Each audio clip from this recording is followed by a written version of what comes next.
High grade Perfect Strike Gundam. Hey, what's up again, everybody? It's Robert184, 2Rs2Bs, gundam.tk, and I've had a lot of fun putting together this high grade Perfect Strike Gundam, 10 years in the waiting. Anyway, it's time to take a look at the good and bad parts, though, so that you can make your call whether this is worth adding to your old school HG Seed collection, or your remastered one. To kick things off with the cons, this is something I don't usually do, but to bring out the plates again here, because I've got to say that putting together the Strike Gundam, and more specifically the Perfect Strike felt like a lot of fun putting it together. It felt new, but building the old ABCD plates up there for the Strike, this kit is old and 10 years old, and I think it really shows that. Especially, I mean, we've become spoiled over the years with 00 high grades, and the age kits, love the series or not, but those high grades had some great technology built into them there. But I'm just talking about posability where you've got knees of 90 degrees, despite the fact that they look fantastic. Elbows of 90 degrees, the waist isn't going to turn, and just the fact that the head is going to be bumping into the side and not have any articulation. It's just the kind of thing that if you wanted to talk about a Perfect Strike, if Bandai's going to go and redesign a whole bunch of plates, it would have been nice if they had gone the whole distance and actually had a 2.0 high grade, which is something that they don't do very often unless we're talking about the RX-78-2. But anyway, it just would have been nice in this case, considering they redid half the kit.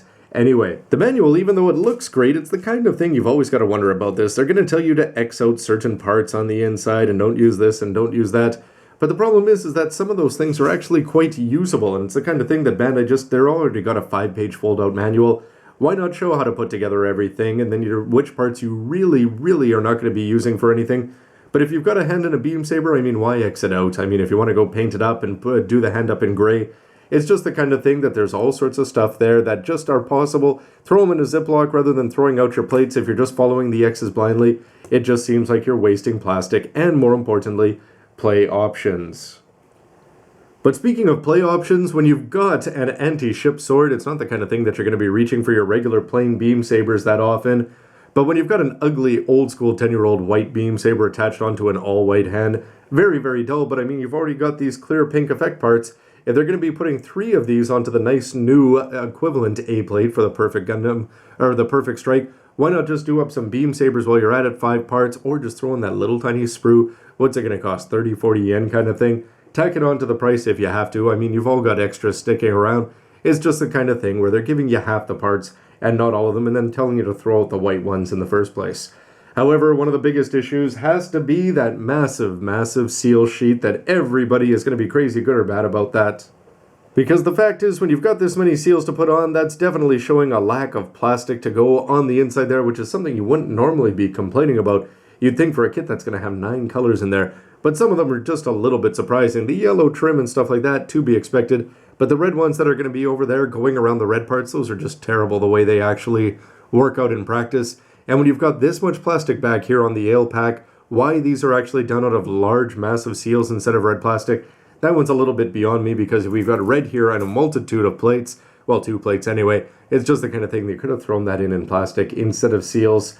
So anyway, you're going to be getting the same looks as the real grade, you just don't want to look too closely, because it's going to be pretty disappointing. And there's silly things too, like they're not going to give you any for the camera lens above the V-fin. And for the shield, yeah, you've got the shield thrown in here, so why not just put some yellow seals on there? It's not going to look real great quality, but then again, if you're including something that's this large, why not just slap on a few more yellows, you've got to wonder. In terms of the mobile suit design, what do you think of the battery packs? I think your mileage is going to vary for that.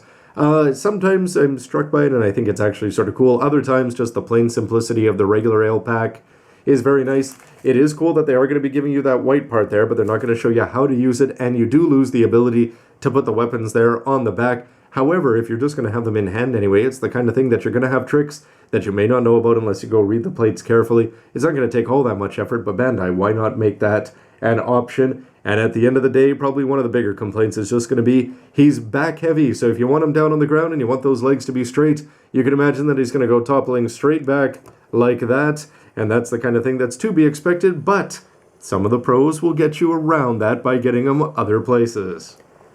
Like up in the air, because that's a big plus. 10 years ago, action bases were but a gleam in certain kits' eyes, and getting a standardized action base 1 and 2 has been a big boon for everybody who just wants to get these kits up in the air and bring out their full posing potential. And that's just a start here for some of the good things. Starting with, that is fantastic cover art there. And if you want to talk about cover art, anytime it's got the word perfect in there, it's going to have some great connotations going back to the 80s. Well-designed boxes, and it's the kind of thing you got to wonder, why didn't Bandai do the Perfect Strike Gundam earlier, or was it the kind of thing that they always had planned was going to become canon only when you buy the Blu-ray releases 10 years after the fact? But when you open it up and you look at the plastic plates there, who would believe that you're going to be getting 9 different colors on a high-grade kit? Especially a 10-year-old one, they're just going to be giving you so much, and they're such a good combination. The green to go along with the sword blue, the two of them, even though the dark blue is going to be provided in seals. Just seeing the plates, seeing the new parts, seeing the way everything has been designed on that plate, especially the newest one, is just fantastic. The kind of thing that's definitely going to make it almost worth the money right off the hop. Other pluses too, the gray metal for the inner frame, or the metal looking part there, is going to look good. And the seals, even though I'm going to complain about some of them, I think a lot of them are going to work out quite well, like the yellow ones on the back. The yellow parts here on the gun, even though as I say that I can see that this one is popping off. And the ones over here on the shoulder, they're going to look pretty good, but I think it's the dark blue ones that look best. Some of these, though, they're going to be absolutely crazy with the amount of bends that you've got to put them around. But overall, the Strike Gundam is going to hold up because of its well-designed. The legs are going to look fantastic with the gray out there. The chest, when you put the seals on from a distance, I think is just going to look great. And the shoulders, it's a little bit strange that you have to have them assembled, but there's some definite pluses, despite the fact that some of these should be gray, even though they're going to be done up in black.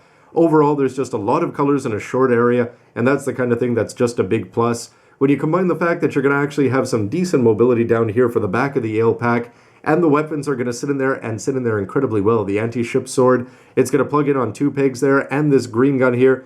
Lots of posability options. You can have it off to the side, through under the arm. It's going to work very, very smoothly. Like I said before, we've seen higher grade kits where bazookas and things like that just don't work. For this to work on a 10-year-old high grade, just albeit these are the new parts, is definitely a big plus. And other pluses too, like just the number of play options. Yes, it's going to take a little bit of effort, but you've got extra beam sabers, you've got things that are going to go launching off. You've got this part here that you can swap on and off with the shield, which is going to be included. And for those of you who are decal fans or want to go ale pack, you may just be keeping it in a Ziploc, but it's always going to be there. More decals to put on and number, a beam rifle, which again, when you've got weapons like that just being bagged with no intention of ever being used, it's because there's so many play options and all of them are fun. And all of them are going to work because of just the general stability of this high-grade strike. Yes, it's not all that posable, but again, sometimes simplicity is a good thing because it is going to come across as being solid even when you add on that much weight to the back. And all of these positives, you can guess, is going to be leading to a positive verdict because it's the kind of thing 10 years ago people would have been killing to get this kind of thing instead of buying the individual kits or playing around with silly ones. Just the fact that you've got all these options in the box, use some of them, use all of them, just use the regular strike, whatever you want. You've got the options, they're all going to be built in, and the plates, it's just going to be so much fun to see all these colors and all the play options and just the new designing that's gone into it. To make a high grade have this many options and do it so well, just big pluses, and just the fact that now it's canon. If you want to count the new version of Gundam Seed compared to the old one, getting Flaga out there, sure, it's not going to be Kira, but it's the kind of thing, if he shows up in future Gundam vs. Gundams, and we've got the fantastic Dio Seiyu out there, it's just going to be a lot of fun, and seeing it visually, and then seeing it here in proper plastic model form, instead of you just goofing around with your 1/60th strike, definitely been a long time in the waiting, and I'm glad we haven't had to wait any more time after this. And finally, stacked up to his nearest competitor here, I'm talking about the Rio grade Ale Strike, and then you can go and buy the Sky Grasper, and then you can get the launcher and the sword packs and add that on there. However, you're talking about 5,000 yen for that, and the ultimate real reason why this kit is just fantastic. I mean, think of the play value, and it's only 1,700 yen. You're getting 6 big plates there, 2 big 4-color multicolored A-type plates. It's just going to be a lot of fun, and you know what? This old school high grade definitely has some pluses. The real grade's an absolute treat to put together, however, maintaining them and using them, well, he's just got more parts sometimes than it seems to be worth in terms of just troublesomeness, and the high grade is just going to take away with that, with its old school simplicity, so everybody is going to have their preferences, but for 1,700 yen, I think that this high grade is an absolute treat, and I think you might think so too. So how about your thoughts on the high definition re-releases and just the whole idea of the Perfect Strike Gundam? Would love to hear your thoughts on that. Bandai, did they have this in the can all 10 years, or is it the kind of thing where they might as well, for just adding a, 30, 60 seconds of animation that you can make something canon and then go sell stuff like this? Should they have redone the ABC plates? Anyway, would love to hear your thoughts. Where could he be showing up in the future? And could we ever be getting a perfect grade, perfect strike? That would actually be a lot of fun. Anyway, everybody, love to hear your thoughts. As always, my opinions, they're just mine. And of course, you're going to have your own reasons for your own things, and I'd love to hear what those are so other fans can get some ideas from there too. Stick around, everybody. Lots more news, reviews, and everything else you can use. And as the Freedom spins out, was he just too perfect? Nothing needed changing? See you next time, everybody. Bye. Now, ultimately, how cool would it have been if they had fully gemified the strike and just sent out various teams looking like this? Seriously though, where is the Jonathan toy? But back to Gunpla, where's the Master Grade Turn X?